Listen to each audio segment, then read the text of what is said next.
Quando a gente se encontra nessa jornada de expansão de consciência, de autoconhecimento, dá uma sensação de que às vezes nós chegamos em um certo limite.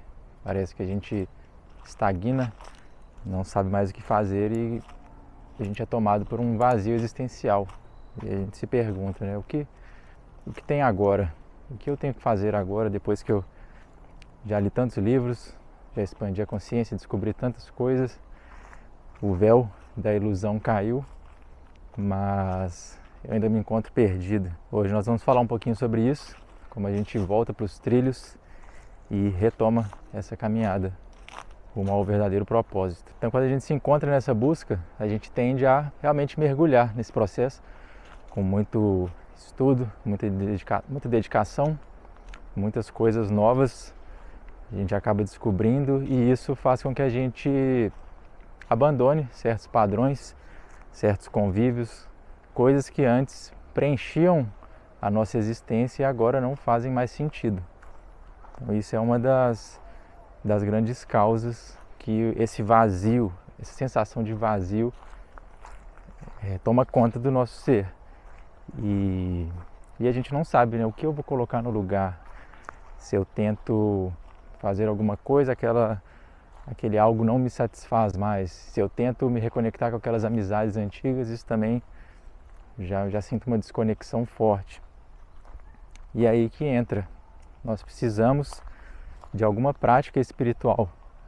Nós precisamos nos dedicar a algum processo, a algum método, seja ele a meditação, seja ele alguma filosofia de vida que nos leve a esse caminho da retidão, da iluminação. E também nós cometemos esse erro de também ficar pulando. Cada hora a gente escolhe uma doutrina diferente, uma filosofia. Nós pincelamos várias coisas, mas não nos aprofundamos em nada. Então, eu mesmo tive uma fase mais de curiosidade, onde eu percorri várias religiões.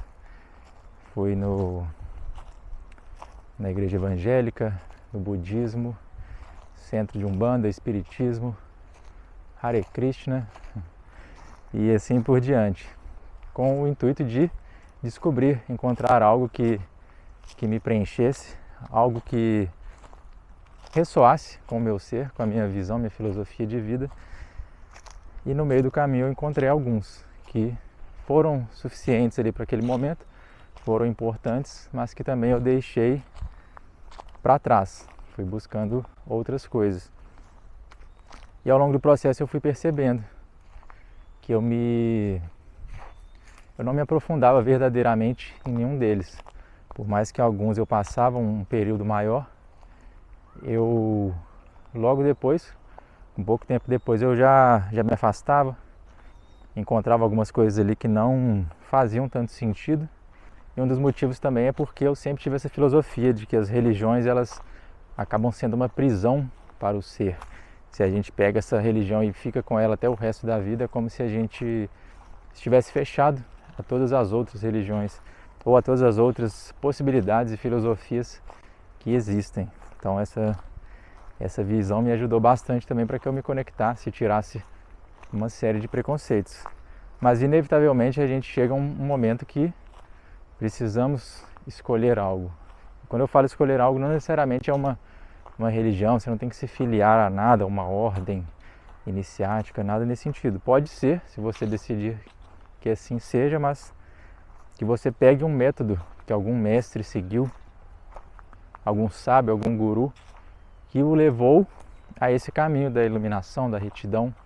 Você pode seguir os caminhos de Jesus, pode seguir os caminhos de Buda, ou algum guru mais contemporâneo. Isso tudo vai te dar um embasamento, um caminho mais sólido, mais palpável. Você vai ter um método, um livro para se instruir, para se guiar, justamente nesses momentos de dúvida, né? Deu um vazio existencial aqui agora.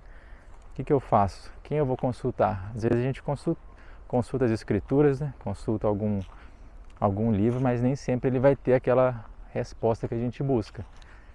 E quando a gente tem um mestre espiritual, alguém para se consultar, acaba sendo bem proveitoso também.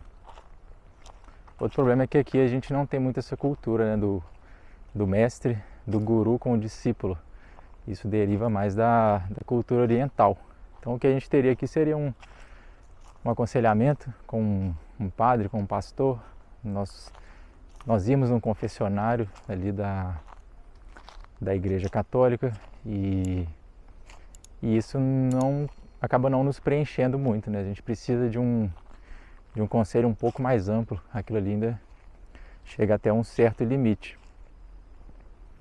Então existem algumas filosofias que elas são mais palpáveis, mais profundas, e principalmente que elas saem um pouco desse padrão doutrinatório, porque o que a gente mais vê hoje em dia são filosofias, religiões que querem nos prender, elas querem o nosso tempo, elas querem o nosso dinheiro, a nossa atenção a todo custo, e isso é totalmente o contrário do que os mestres pregavam, né? O próprio Jesus falava que não precisava de nada, né? A gente não precisa de templo, não precisa de uma igreja física para desenvolvermos essa espiritualidade, basta a gente se recolher em um espaço, na nossa casa mesmo, fechar os olhos, e aí sim a gente consegue ter essa conexão.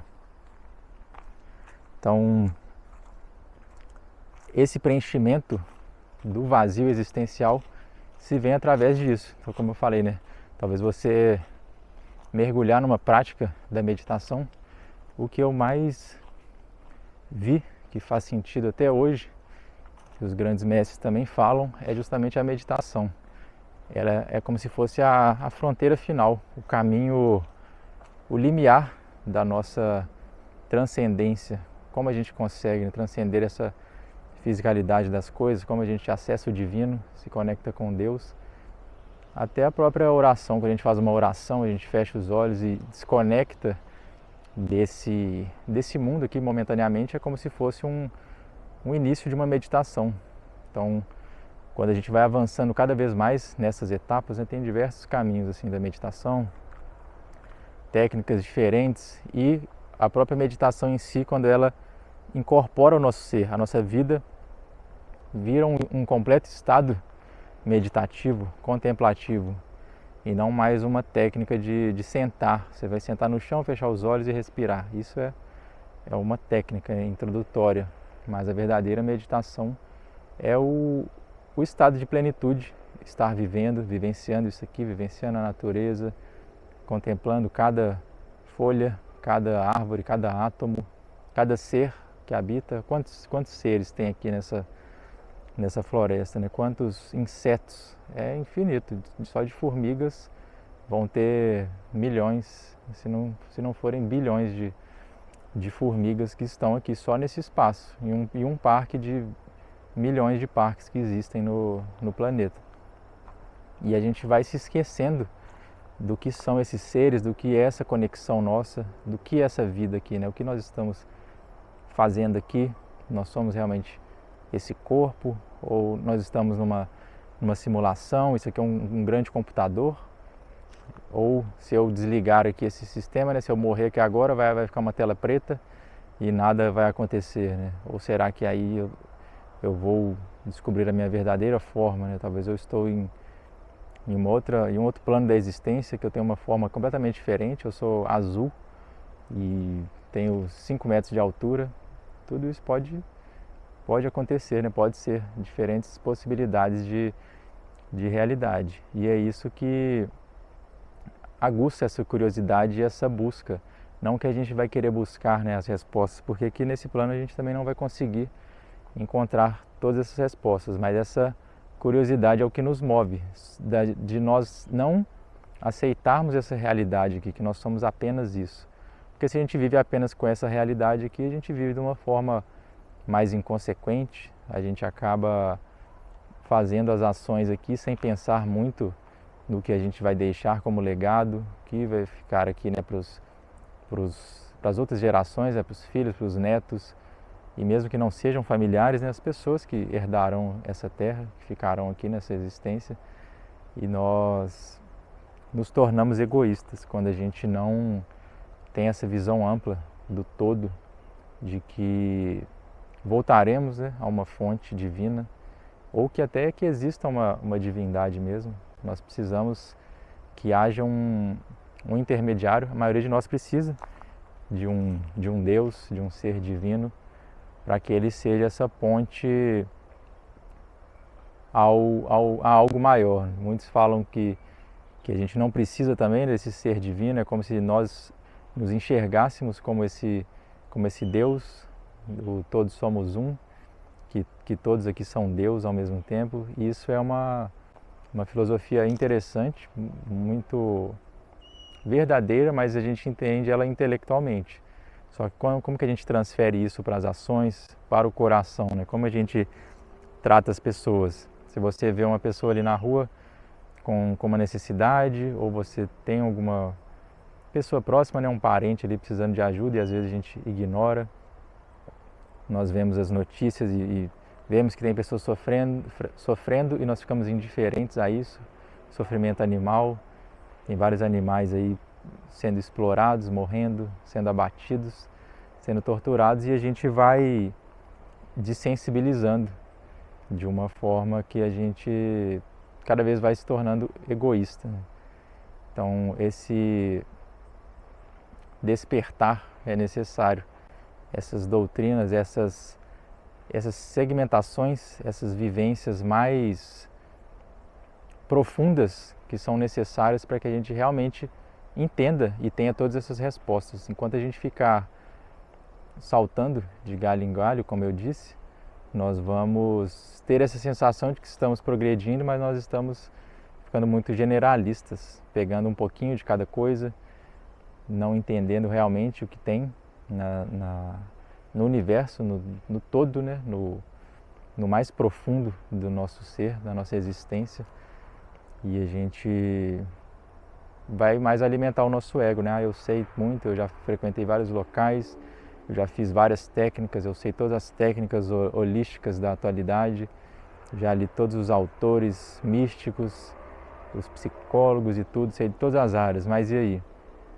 O que disso entrou no nosso coração? O que nós pegamos desse conhecimento e transformamos em ações, em ajuda, em compartilhar? Algumas pessoas perguntam também, né, o que eu faço agora, né, depois de tudo isso.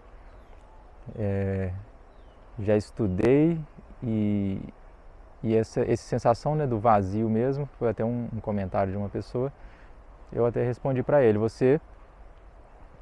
a única coisa que resta agora é o ajudar. O que mais a gente pode fazer, né? Se você já se sente conectado, se já despertou essa chama dentro de você, você já se sente conectado com as pessoas e com o divino, se você realmente estivesse sentindo isso, você estaria ajudando as outras pessoas, para que elas também se sentissem da mesma forma, com essa paz de espírito, com essa tranquilidade, com esse amor que está dentro de todos nós, mas está encoberto por uma série de traumas, de desejos egoístas, tudo que nos seduz e nos faz olharmos apenas para nós. E caso a gente ainda não sinta essa energia, nessa conexão, a gente não se sinta preenchido, a gente continua nessa busca. Temos que continuar nossas práticas, nossos estudos, meditação, para que aí aos poucos nós vamos fazendo essa abertura do nosso coração e a gente comece a sentir um pouquinho dessa centelha divina, um pouquinho desse amor do todo. E à medida que ele vai entrando no nosso coração, nós vamos tendo mais paz, mais tranquilidade, e aí sim a gente tem tempo para poder auxiliar outras pessoas, para poder conviver melhor com as outras pessoas. A gente não vai se aborrecer mais por qualquer coisa, nada vai nos tirar mais do sério, praticamente nada.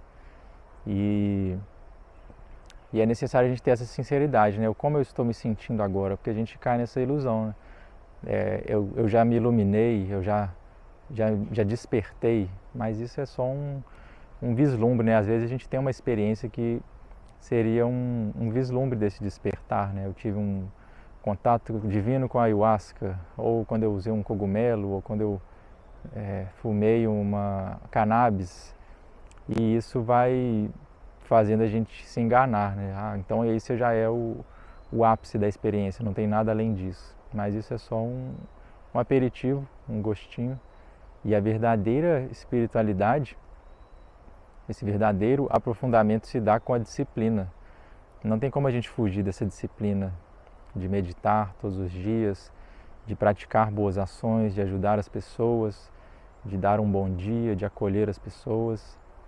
E aí sim, quando a gente torna isso um hábito na nossa vida, quando a gente realmente deixa esse amor entrar dentro de nós, quando a gente se torna luvas, essa analogia das luvas é muito boa. Nós não somos mais os atuantes aqui, não somos mais as pessoas que controlam, nós somos como luvas e essa mão do divino entra dentro de nós como uma luva e atua aqui nessa realidade, fazendo o que deve ser feito.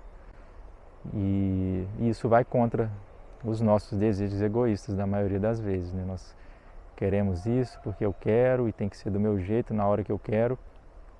E às vezes alguém está pedindo ali ajuda, né? Clamando por algo, por um tempo, por um auxílio e a gente acaba olhando, né? Mas esse compromisso aqui meu é mais importante, essa pessoa ela me fez mal e eu não vou ajudar ela porque ela me fez o mal. Isso tudo vai nutrindo esses sentimentos negativos, né? Se a gente olha aqui que os mestres falaram, Jesus mesmo falava, né?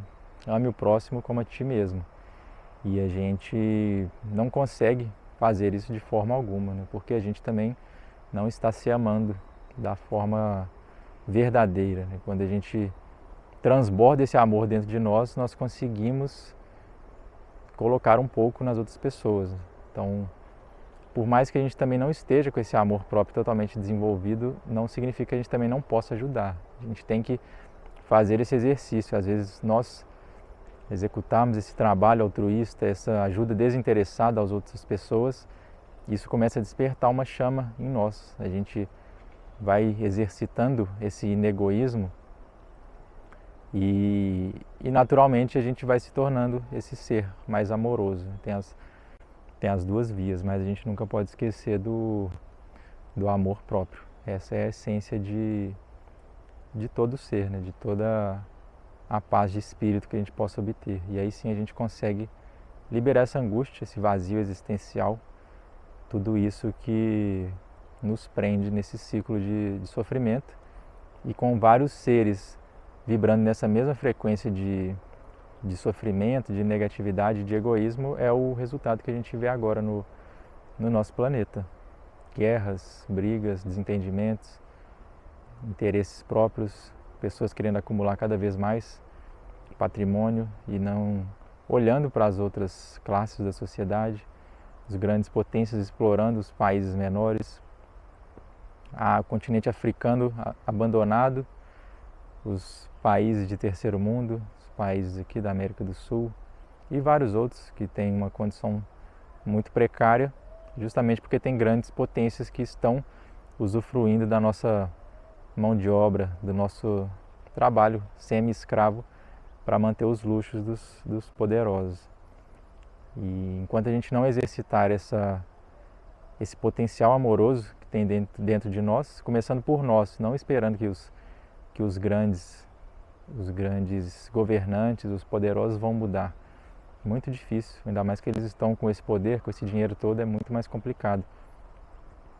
Então, que nós possamos mudar, a partir da nossa mudança, do nosso exemplo, a gente muda as pessoas próximas a nós, os nossos familiares, e isso vai aumentando. E você chega no seu trabalho, no seu bairro, em todas as pessoas que você convive, até que isso, em escala global, faça essa regeneração do planeta e dos seres humanos. Mas lembrando que é sempre uma busca individual, e a busca individual reflete no coletivo. Beleza? A reflexão de hoje é essa, e a gente se vê na próxima. Tchau, tchau.